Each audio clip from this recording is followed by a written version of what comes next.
Olá, meus irmãos e minhas irmãs, graça e paz a todos. Mais uma lição da Escola Sabatina. E hoje é a lição número 9, a Igreja e a Educação.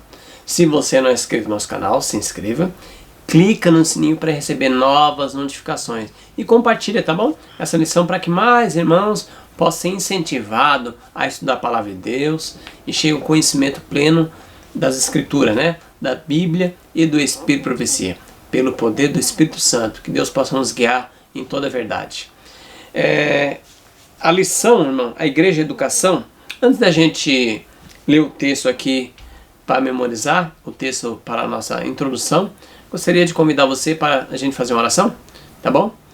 Se você puder ajoelhar aí onde quer que você esteja, ajoelhemos na presença do Deus Altíssimo. Senhor Deus maravilhoso Pai, muito obrigado porque até aqui tem nos ajudado, obrigado pela liberdade religiosa que o Senhor nos deu. Obrigado porque tão boa circunstância podemos abrir a Tua Santa Palavra. Ilumina a nossa mente, Deus, dá no Espírito Santo, para que o Senhor possa ser o nosso professor. E que a nossa igreja, Senhor, tenha um reavivamento e uma reforma. Que aconteça um reavivamento e uma reforma nas nossas vidas. Tudo isso pedimos com perdão dos nossos pecados em Cristo Jesus. Amém, Deus. Amém. 1 Tessalonicenses capítulo 2, versos 6 a 8. Diz assim, ó.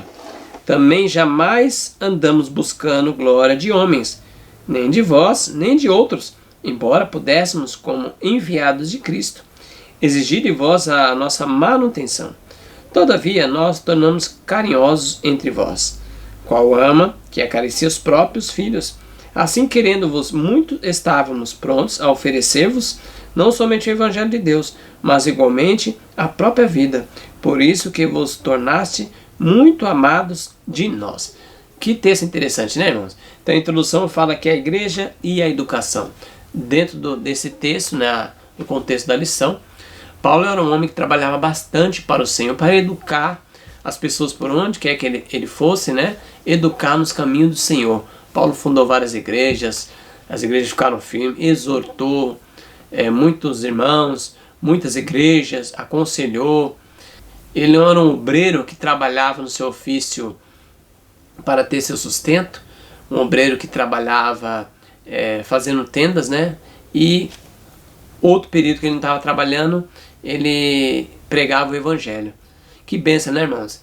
Isso, irmão, não quer dizer que irmãos, pastores que trabalham em tempo integral estão errados. Foi uma opção de Paulo. Paulo optou assim. Então, irmãos, para todos Deus tem um chamado. Tanto você que trabalha na obra integralmente, quanto aqueles que trabalham nos seus ofícios e também deve pregar o Evangelho no seu tempo vago, no seu tempo que você tem disponível, até dentro do teu trabalho, dentro da sua escola. Dentro do seu ofício você pode estar pregando, tá bom? Então Deus tem um chamado para todos. Primeira e segunda linha da própria lição é bem interessante, diz assim, ó. Desde os tempos primitivos, os fiéis se reuniam para adorar a Deus na sinagoga, nos lares e na igreja. E a gente vê pelos escritos de Paulo, né?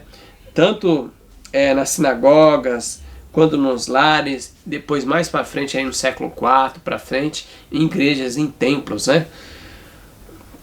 Mas é bem interessante que também o povo de Deus adorava nas sinagogas, que eram pequenas igrejas, né? Pequenos grupos ali, e também nos lares. É bem interessante, porque nos últimos dias o povo vai se reunir nos lares, não tem como, né?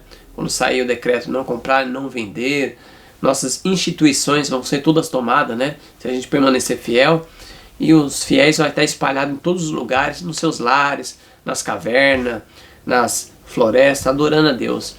Louvado seja Deus.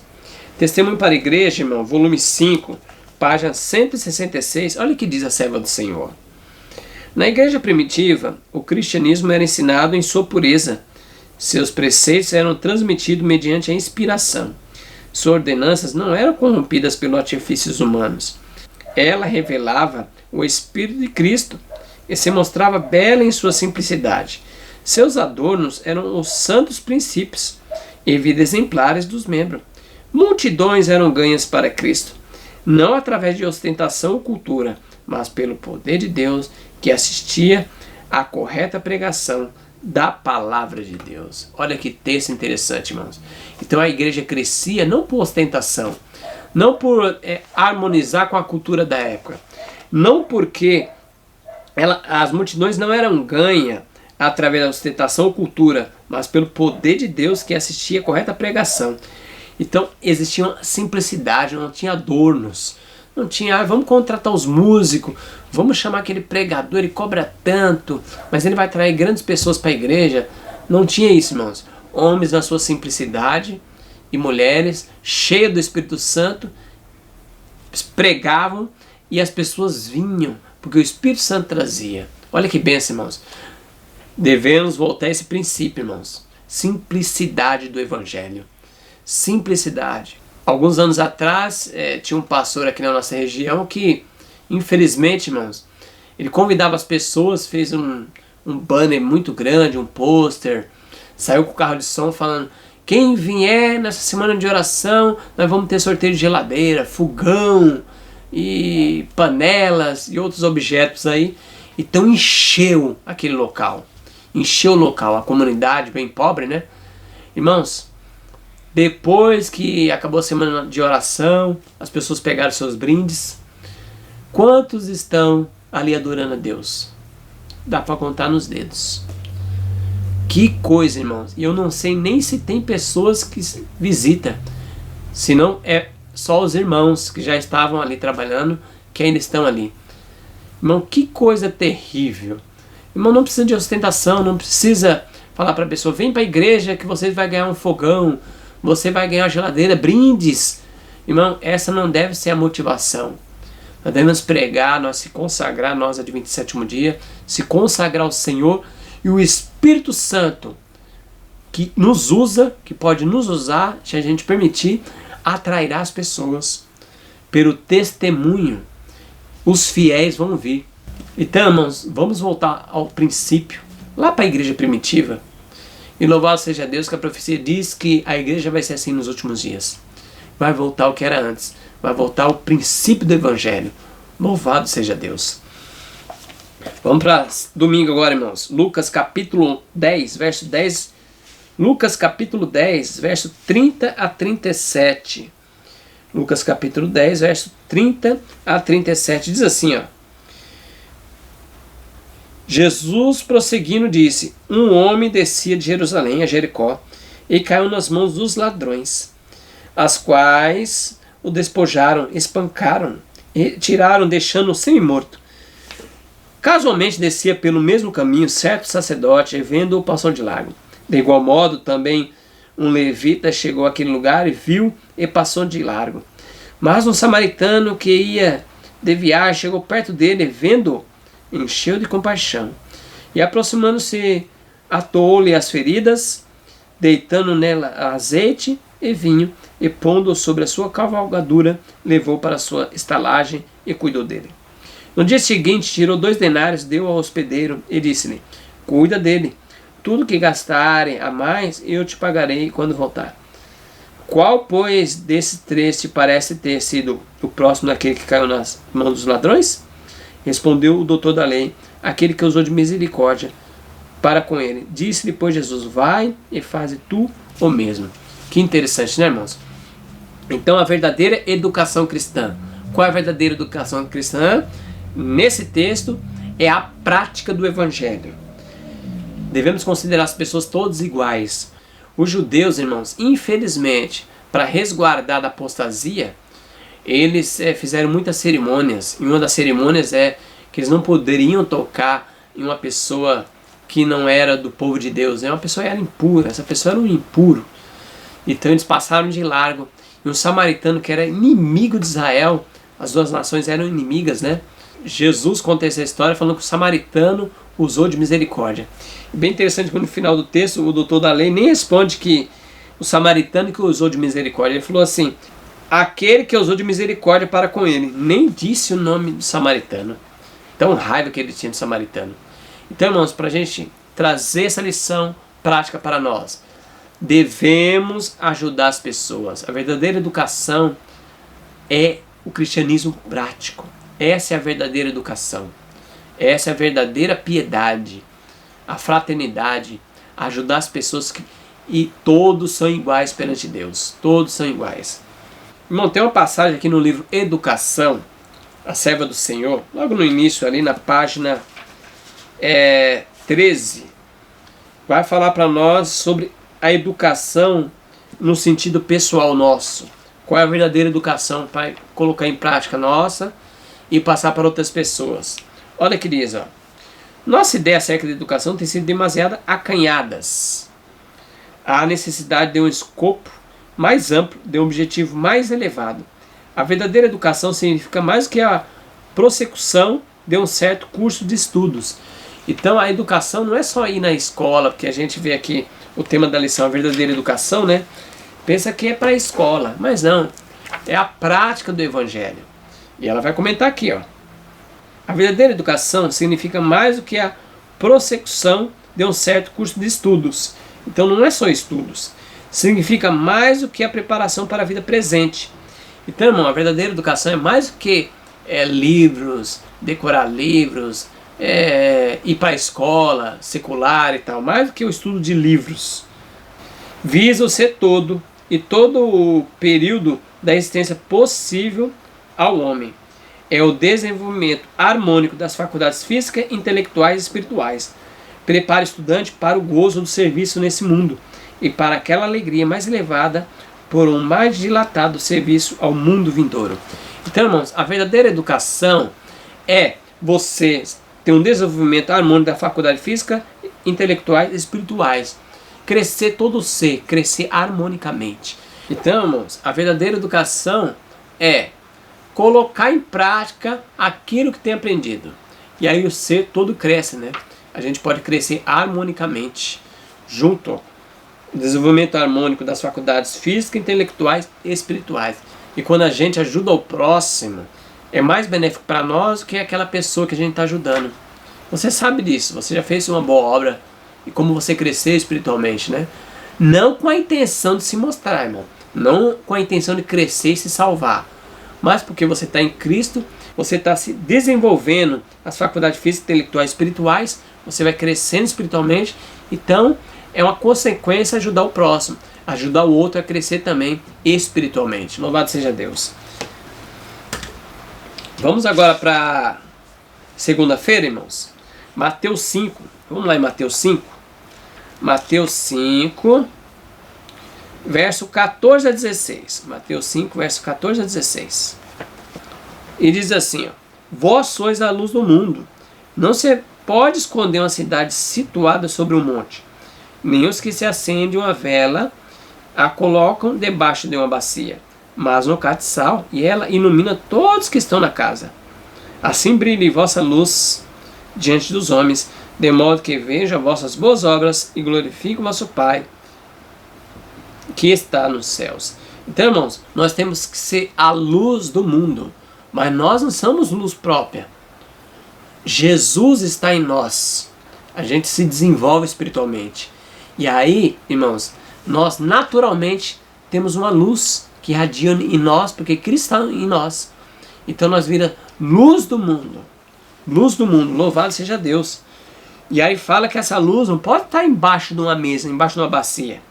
Tem que estar no catiçal, onde ilumina toda a casa. Então, irmãos, nós não devemos se esconder. O que a gente está fazendo? Se escondendo? Será nosso trabalho? Ninguém sabe que a gente é da verdade. Nós somos adventistas? Será que você está com medo na escola? Você se junta com seus amigos, no seu trabalho, e ninguém sabe que você é adventista? Misericórdia! Então, irmãos, a nossa luz tem que brilhar diante dos homens, de modo que as pessoas glorifiquem a Deus através da nossa vida. Olhem, então as boas obras não é para nós se salvar, mas é para nós glorificar o Senhor Jesus, através da nossa vida. Tem um comentário do Espírito Profecia, página 57 do livro Educação. Você conhece esse texto. Você que é estudante do Espírito Profecia, esse texto é bem conhecido. Olha que interessante, irmãos. A maior necessidade do mundo é a de homens e mulheres, que não se comprem, nem se vendam. Homens que no íntimo da alma seja verdadeiro e honesto. Seres humanos que não temam chamar o pecado pelo seu nome exato. Homens e mulheres cuja consciência seja tão fiel ao dever como a bússola o é ao polo. Homens que permaneçam firmes pelo que é reto, ainda que caiam os céus. Então Deus precisa dessas pessoas para ser luz no mundo e sal da terra. Pessoas que não se compram, não se vendam. Pessoas que não mudam. Elas são fiéis ao polo, assim como a bússola. A bússola, ela é fiel ao polo. Então devemos ser assim também, irmãos. Fiéis a Deus, sob qualquer circunstância. Então, irmãos, aí sim nós vamos ser luz no mundo e sal da terra. A maior necessidade do mundo, o mundo precisa dessas pessoas. Que não se compram, não se vendam. Que chamem o pecado pelo seu nome. Pessoas que amam, ela chama o pecado pelo seu nome. Você já viu na sua igreja, quando algum irmão prega uma mensagem de advertência, chamando o pecado pelo nome, as pessoas, a maioria diz assim, esse irmão não ama. Esse irmão está criticando a igreja. Esse irmão está julgando os irmãos. Não. Esse irmão é o que ama. Ele chama o pecado pelo seu nome exato porque eles querem ver os irmãos se converter.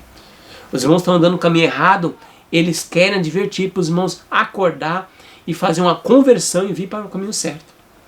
Aqueles que só adulam a igreja, só bajulam a igreja, irmãos, esses são cães devoradores, esses são lobos. Vigia. Abra seus olhos, minha irmã. Abra seus olhos, minha irmã. Aquele que ama, ele disciplina. A palavra de Deus diz assim, que Deus nos disciplina porque ele nos ama. Então, através de seus servos, ele chama o pecado pelo nome para que os irmãos possam se converter. Esse é o verdadeiro homem e mulher de Deus. Deus precisa de homens assim, que não se compram, não se vendam, sejam fiéis. Não que se fica se vendendo por causa de cargo, fica se vendendo por causa de dinheiro, alto salário, posições. Esses não são os homens de Deus. Os homens de Deus, eles perdem tudo, mas ficam fiel a Deus, como a bússola é ao polo. Em nome de Jesus, que seja a sua família, que seja a minha família, que seja nós, em Cristo Jesus.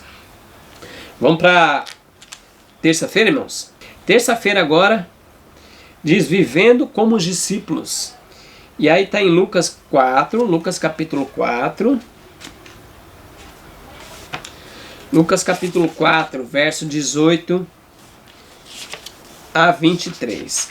Verso 18 a 23 diz assim: E o Espírito do Senhor está sobre mim, porquanto me ungiu para anunciar boas novas aos pobres.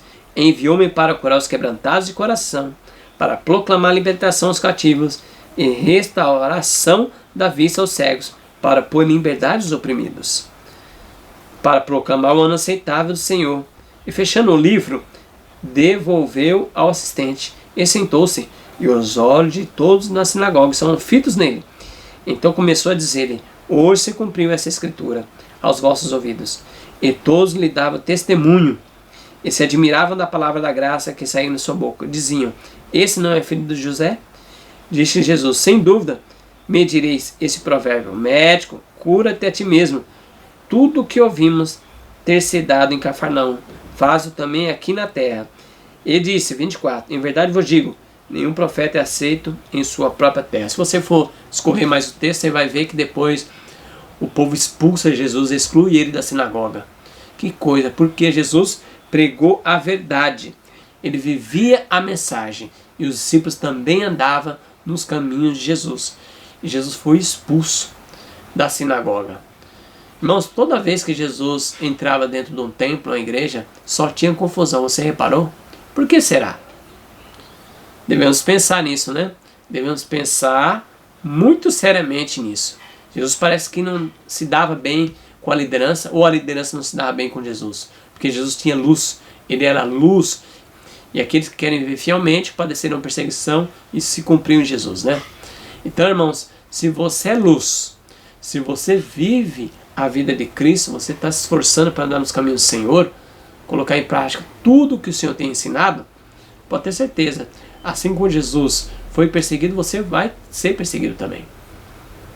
Então, Jesus não foi aceito ali, né, em Nazaré, não foi aceito. Então, irmãos, tem um comentário aqui da Bíblia White, bem interessante essa Bíblia, quem puder adquirir, ainda tem poucas unidades lá com o pessoal do DAG. Uma Bíblia com comentário do Espírito Profecia, é uma Bíblia que eu falo que é 200% de inspirado, né? 100% Bíblia, 100% Espírito Profecia. Tem um comentário na Review de Herald, 19/7 de 1887, diz assim, ó: Cristo veio para pregar o Evangelho aos pobres, procurava alcançar as pessoas onde estavam, proporcionava a compreensão delas verdade simples e clara. Quão simples era sua linguagem? Mesmo os mais pobres, incultos e ignorantes podiam compreendê-lo. Ninguém precisava ir a um dicionário para obter o significado dos complicados títulos ou palavras que saíam dos lábios do maior mestre que o mundo já conheceu. Enquanto os sacerdotes, as autoridades e os expositores da lei se consideravam os únicos ensinadores do povo, ele disse a esses cultos rabis que eles desconheciam a Escritura e o poder de Deus. Irmãos, será que isso não está acontecendo hoje? Muitos doutores, teólogos, se acham os donos da verdade. Eles acham que o povo é escória. O povo é analfabeto. O povo não pode compreender a Escritura sem eles nos ensinar. Eles acreditam que uma pessoa simples, uma pessoa que não tem faculdade, não pode chegar às verdades do Senhor. Só eles podem chegar. E Jesus explicava, a palavra dele é simples. Toda a palavra de Deus é simples. Deus deu a revelação para nós hoje, para compreender, até uma criança pode compreender. Irmãos, e Deus é tão misericordioso com nós nos últimos dias, que Deus deu um comentário da palavra de Deus, que é o Espírito de Profecia. Que a nossa mente estava muito embotada no século XXI. E Deus deu um comentário fiel, inspirado por Deus, que é o Espírito de Profecia.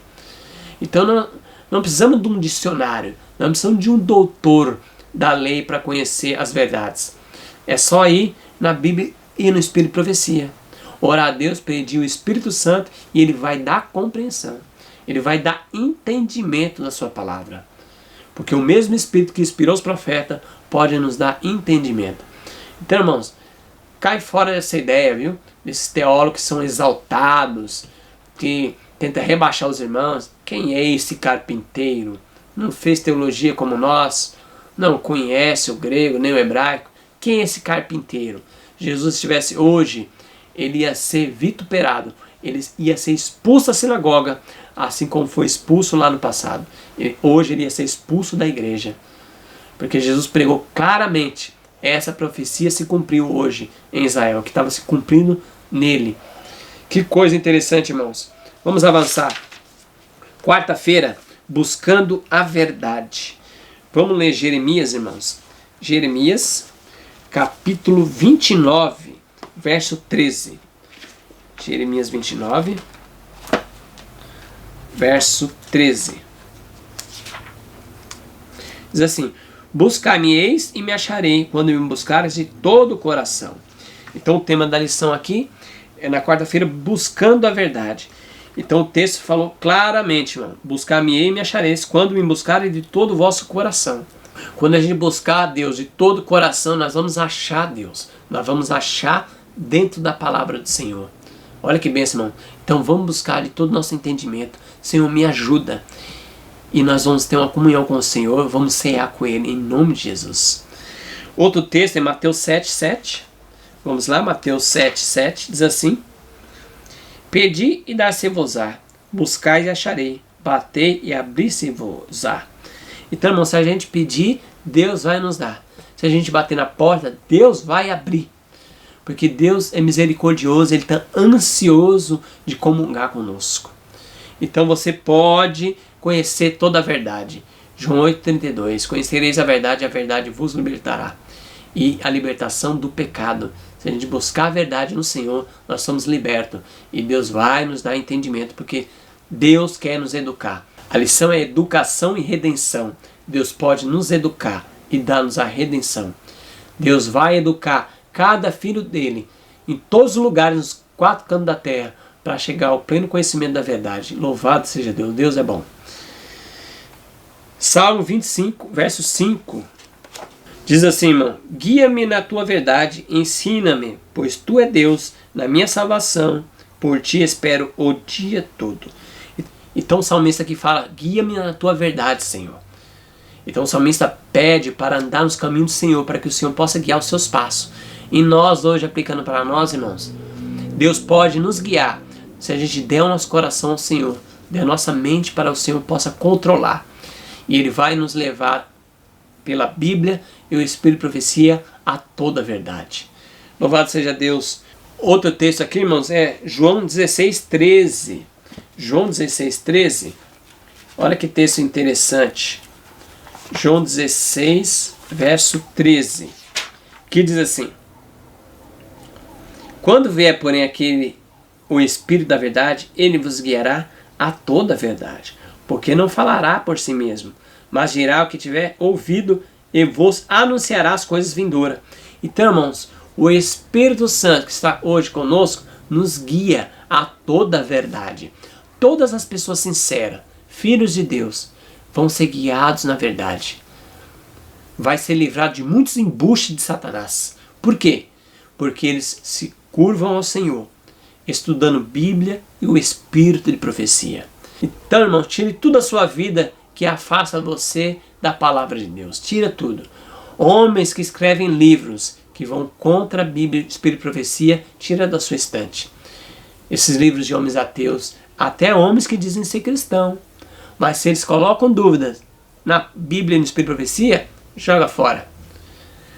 Deus vai nos guiar em toda a verdade. João 17:17, olha o que diz aqui, ó, um texto bem conhecido. Santifica-os na verdade.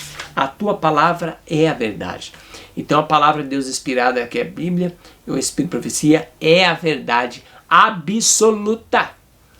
Tem muitos cristãos dizendo que não tem verdade absoluta. A verdade absoluta está na palavra de Deus revelada, na palavra de Deus inspirada. E para nós adventistas, Bíblia e o Espírito de profecia é a verdade absoluta. Abaixo dela está tudo nivelado e ela está acima de tudo, em nome de Jesus. Toda cultura tem que ficar abaixo da palavra de Deus. Toda ideia, pensamento filosófico, abaixo da palavra de Deus, em nome de Jesus. Tem um comentário aqui bem interessante, irmãos, do Espírito de profecia. Atos dos Apóstolos, páginas 51 e 52, o livro da Serva do Senhor diz assim, ó: não é essencial que sejamos capazes de definir exatamente o que seja o Espírito Santo. Cristo nos diz que o Espírito é o Consolador, o Espírito da verdade que procede do Pai. João 15, verso 26. É dito claramente a respeito do Espírito Santo que em sua obra de guiar os homens, ele não falará de si mesmo. João 16, verso 13. A natureza do Espírito Santo é um mistério. Os homens não conseguem explicá-lo, porque o Senhor não lhe revelou. Como pontos de vista fantasiosos, pode-se unir passagens da Escritura e dar um significado humano, mas a aceitação desses pontos de vista não fortalecerá a igreja. Com relação a tais mistérios, profundo demais para o entendimento humano, o silêncio é ouro. Então, irmãos, tentar explicar o que é o Espírito Santo, o que é a sua natureza, irmãos. Muitos irmãos ficam brigando por isso. Irmão, isso não vai fortalecer a igreja, está escrito aqui. Com relação a tais mistérios profundos, demais para o entendimento humano, o silêncio é ouro. Vamos ficar com a obra do Espírito Santo, meu irmão? Vamos ficar aquilo que está revelado? Vamos ficar afundando lá embaixo, onde a gente não sabe, em águas profundas? A gente vai se afogar, vigia. Então, irmãos, o silêncio é ouro. O silêncio é ouro. Se Deus não revelou, vamos até aqui. Não vamos cutucar coisa que a gente nem sabe. Muitos irmãos tentam dar umas explicações assim, mirabolantes, né? Então, irmãos, vigiemos nesse ponto.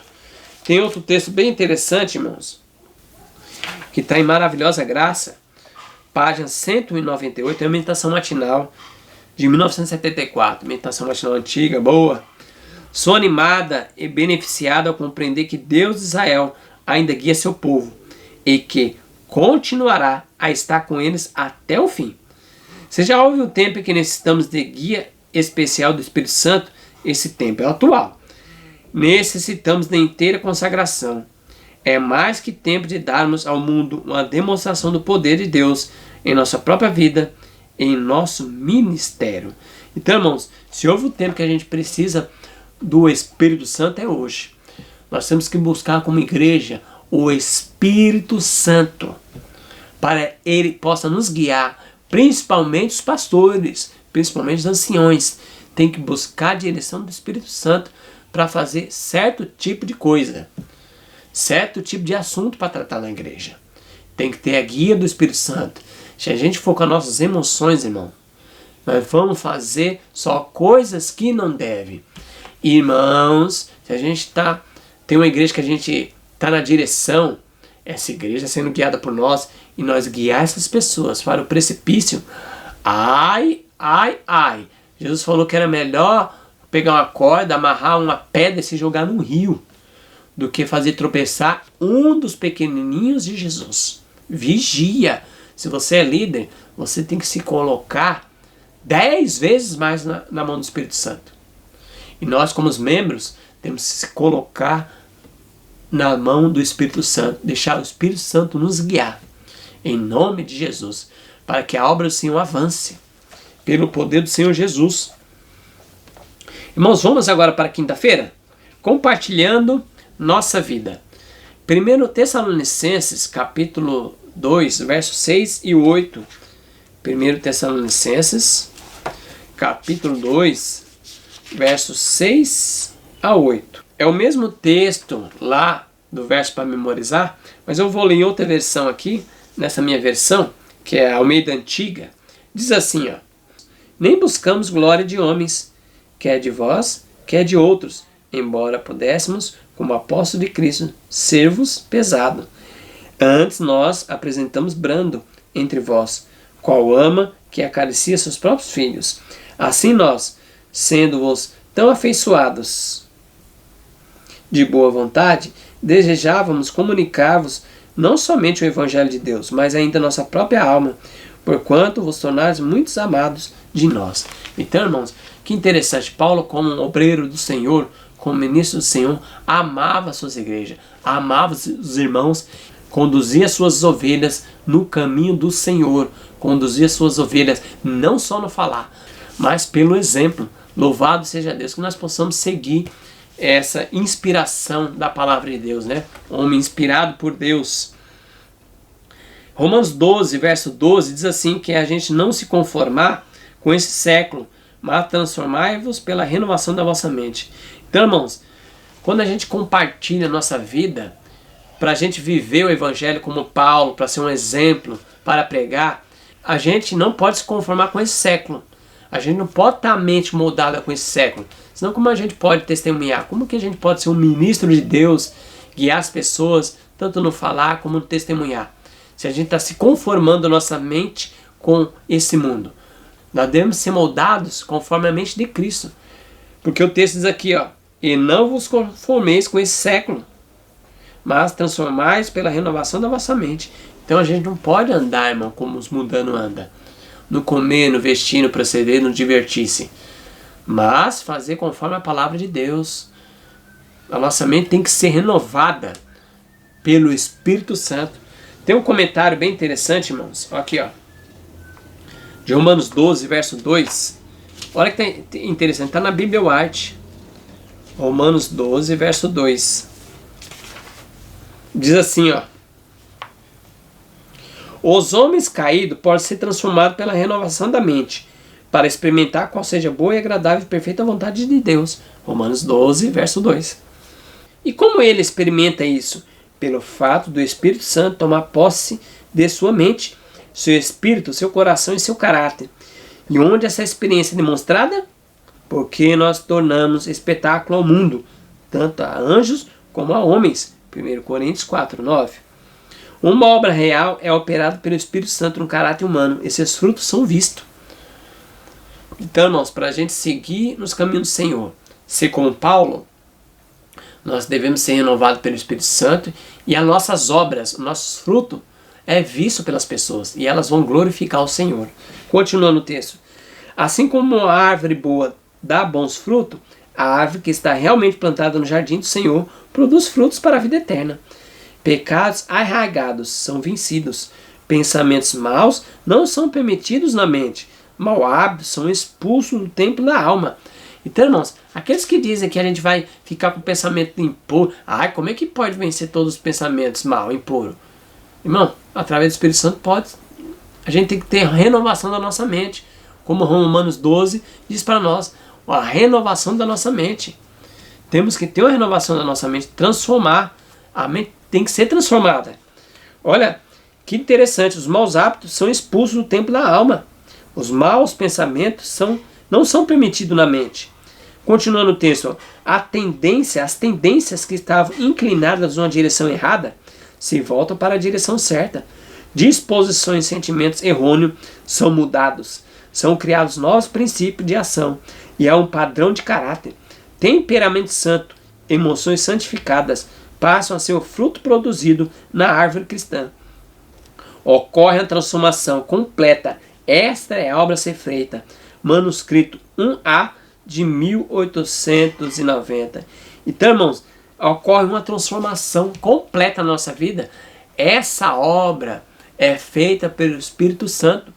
Se a gente crê no Espírito Santo, que tem muitos irmãos que frequentam a igreja, tem um nome no livro da igreja, mas eles não crêem no Espírito Santo.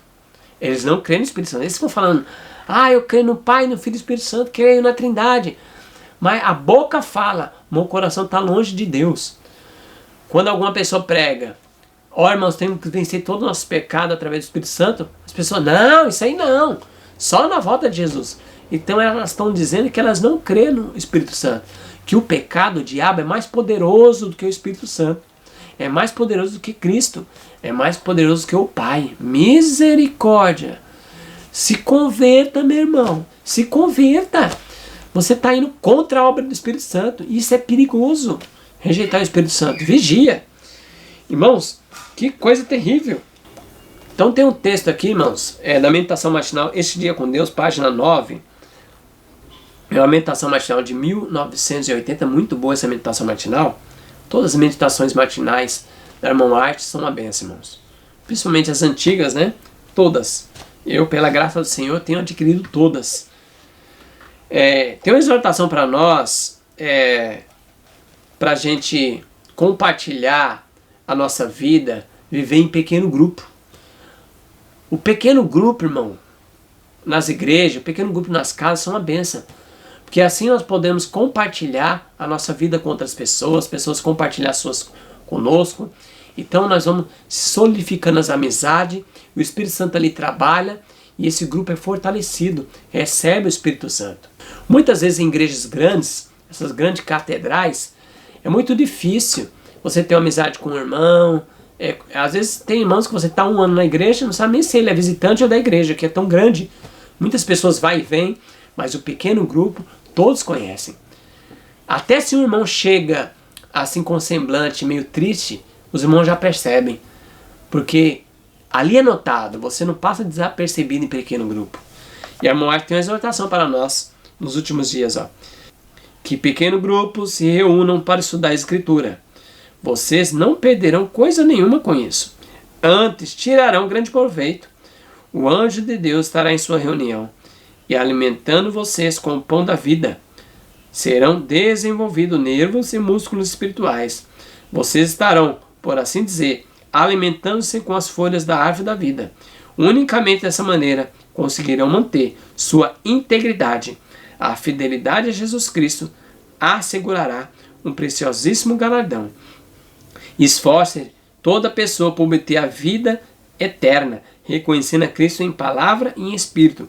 Ele comprometeu-se a reconhecer a você e a mim, de modo festivo, cordial e jubiloso diante do seu Pai Celestial.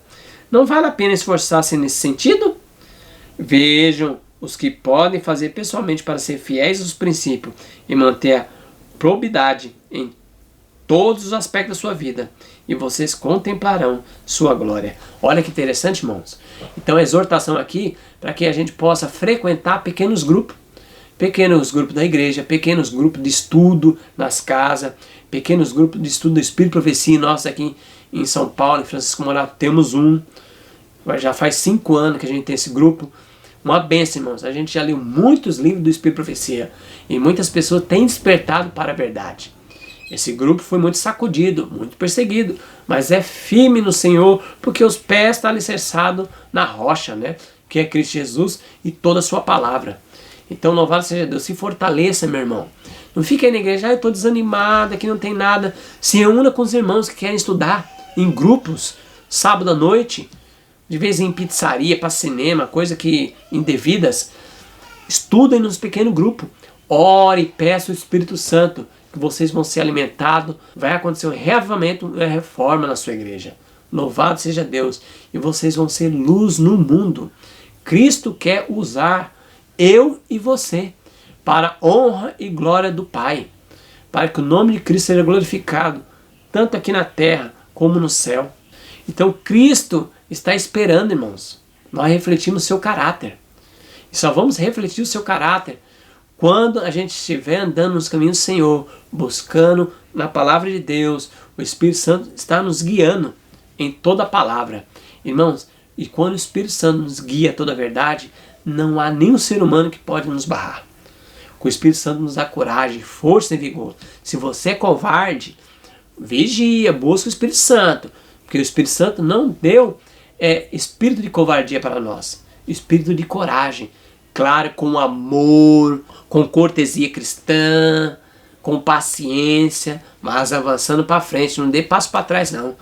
Eu vou dar 2 passos para trás para dar uma voadora. Alguns falam isso. Que mundanismo, irmão. Que dar 2 passos para trás para dar voadora é avançando em Cristo a cada dia, subindo a escada de santificação.